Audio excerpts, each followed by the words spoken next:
Hello guys, in this quick video I'm going to show you how to turn off auto lock on iPhone to keep your screen on at always.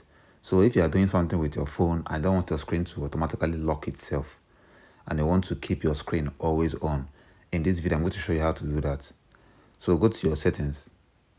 You have to scroll down and click on display and brightness. Scroll down and look for auto lock. Click on it.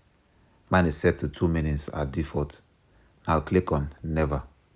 At the bottom it says your iPhone may use more energy with these settings, which means the more your screen will be on, the more battery is going to drain. So make sure you set it back to default when you are done.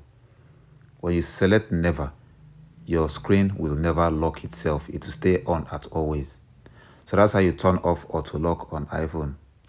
That's all for this video. See you guys in the next one.